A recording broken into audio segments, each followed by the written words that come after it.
Rob Chappers, goodbye. So, Greetings. I'm actually Rob Chapman and I'm still here to review this incredible Gibson ES339 studio electric guitar in ebony. 339, which as you guys know is a sort of like a compact 335, has had a new addition to the range, as Rob just rightly said. It's called the 339 Studio. There is actually also a slightly bigger version of that called the 335 Studio as well, but we haven't got one of those today. And this came out at the beginning of the year, and I have to be totally honest with you, probably pitched slightly, or we all got the wrong end of the stick. I think we see the 339 and the 335 as a guitar that, you know, a rock and roll, jazzy blueser, you know, guys like Larry Carlton, Chuck Berry, you often see the guy off the Jules Holland band playing the 335 or 339s. And we kind of thought the studio was sort of an effort to make a guitar for that kind of customer, but who couldn't afford the full price of a, you know, 339 or a 335. But nothing could be further from the marketing remit. That is definitely not what Gibson have tried to do with these. Tell us what they've tried to do with these, Rob. I think the fact that it's got a giant Dirty Fingers humbucker in here, and it's a stripped-backed Warhorse road machine, tells you it's really for the kind of Tom DeLonge type, punky American filth. It's hollow, or at least semi-hollow. I think if we tap it, we can find out. So I suspect hollow there, solid there. What about here? Hollow, hollow. So like a 335, solid down the middle, hollow either side, but no F-holes on this. Can I ask you to smell it? I can smell it, yeah. Smells of sort of factory dust. It's got this. There's something, it smells like a furniture shop. Does it smell like Teen Spirit?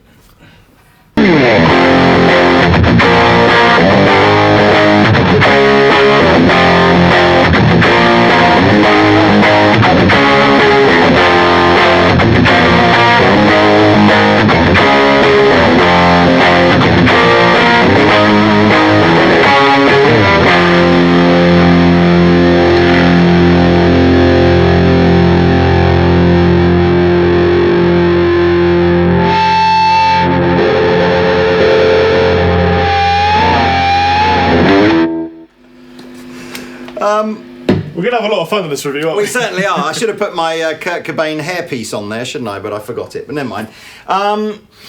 So yeah, Dirty Fingers humbucker, which was introduced into the Gibson range in the 70s. It's to date still been one of their sort of highest output, gnarliest, nastiest sounding sort of humbucker that they do. Really odd little, strange kind of fleur-de-lis plastic. I mean, that's presumably just a detail, isn't it? Like a really tiny scratch plate. Well, I think it's hiding the truss rod. No, truss rod will be under the cover at the other end. You sure? I suspect that is just an aesthetic just a detail. Bit of detail, yeah. Aesthetic detail that didn't work in my eyes. It's just, to be honest with you, it's a Marmite guitar, isn't it? I mean, I personally, I think this is perfectly suited for that kind of punky. You know who would really enjoy this guitar is my mate FedEx. Yeah, but it's got that sort of anti-establishment. But it's kind of like, I'm gonna look, but I'm proud of it. You know, look, as in maybe that's harsh, but it's just, you know, it's not trying to look pretty like an ES335 or a 339. No. You know, it's just going, I'm here to do a job. You know, Bosch, one pickup. Yeah. Have we even got we've just got one volume and tone. Yeah, that's it. There are two colours. I like the black better, but if black's not your thing, let's have a look at this one. There's like a midnight blue, which is kind of cool. Actually, I quite like the blue one. I mean, it's nice sort of detail in the sense that, you know, it's an arch back as well as an arch top. You've got the sort of set, you know, the set neck. You know, it's still got all the sort of Grover tuners and everything like that. Case-wise, I'll have to ask Pablo to look that up. I can't remember if it's a bag or a case, but we're just looking for it right now for you. So really, you know, it's one of those guitars, not a lot else to really say. A gig bag. In fact, it's a nice gig bag. Let's have a look. Look. That is a nice gig bag. This is a new type of bag. It's like one of these... It's reinforced. It's like reinforced, that's the word. So it's kind of semi-hard in the on the inside. Do you reckon we could kick it and throw it out the window and see if it's a survive? I was just going to say that. Funny you should say that. Yes, that didn't work the last time we tried that, did we? So that's kind of nice, but we'll get rid of that for now.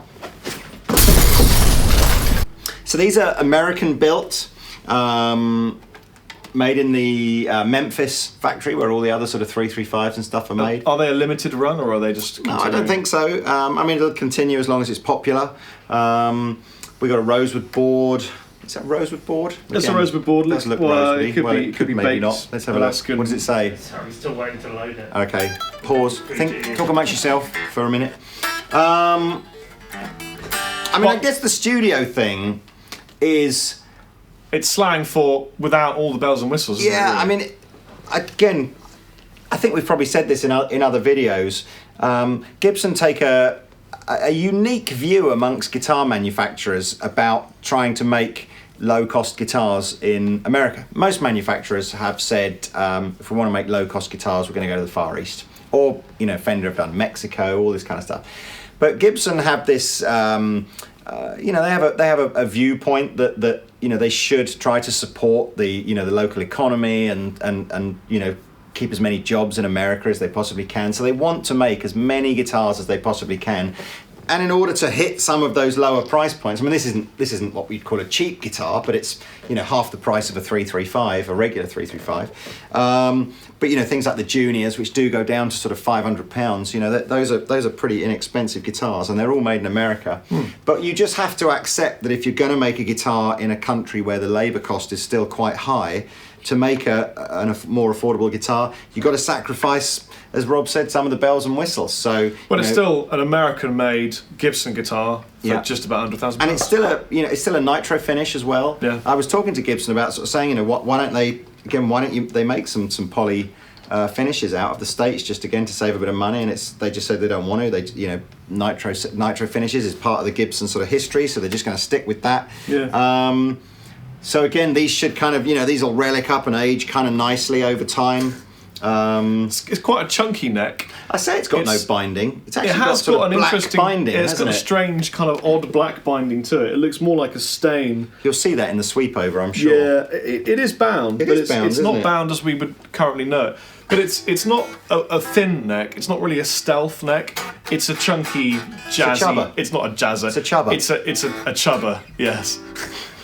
Chubba the Hutt. It's a chubber. I mean, again, I think we should just hear Rob playing lots of different styles of famous guitar players that just play lots of big rhythm kind of, you know, who am I thinking of here? We're thinking... B.B. King. No, we're not thinking B.B. King. We're thinking Tom DeLonge, Billy Joe from Green Day, not The Edge. American kind of, you know, those sort of punky, rocky...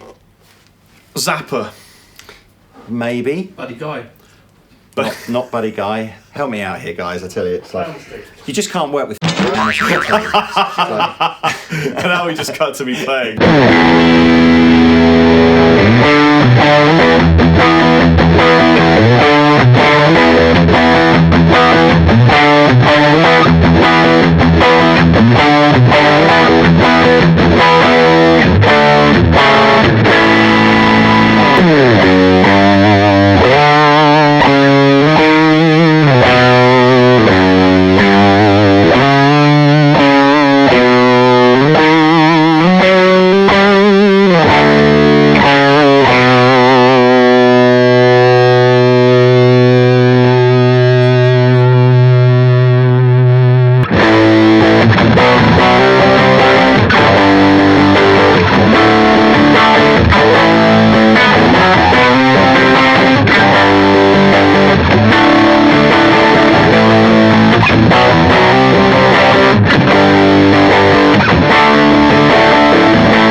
Okay, so if you roll off the tone, you can attempt to get the kind of American woman type tone that I'm now going to try and get and probably fail.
That sounded really good. Really good. That was really good. So I just think this would be really wrong to sit here trying to play kind of like, you know, sort of B.B. King, Larry Carlton, Chuck Berry kind of poor man's 335 sort of stuff on it. Although you could do that. But it's got its own genre, hasn't it? It wants to be. It's a dirty rock, nasty guitar, stand up. You know, it's going to be nice. You know, the tuning's going to be stable because it's just a regular Tone Pros bridge. The electronics are going to be reliable because it's real simple. There's no toggle switch to break on tour. It's just rock and roll, you know.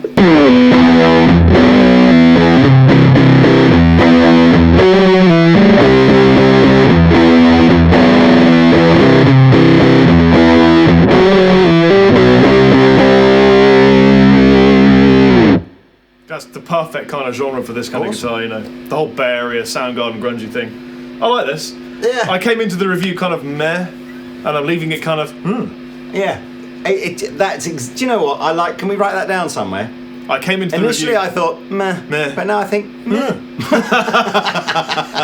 But that's a good thing. It's a good thing that we're honest with our viewers. It is. No, I completely get it, and I think that's what actually Gibson wanted us to sort of get across was that, you know, they released it and hadn't really explained it properly, which is why probably most people were going meh.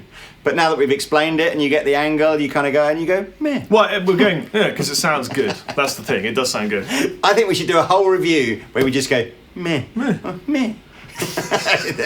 Every single thing. What do you think about that, Rob? So yeah, there you go. What do you think about that, Rob? Oh, that's really good. No. Do it again. What about that one? Yeah. No, I can't articulate Jesus anything. Christ! If I really like, It's like I'm trying so hard here. I'm honest. If nothing else, it's £999. It's from Gibson. It's from America, and it's meh. Yeah. And I'm Rob Chappers. I've been meh. I'm going to throw this plectrum at you.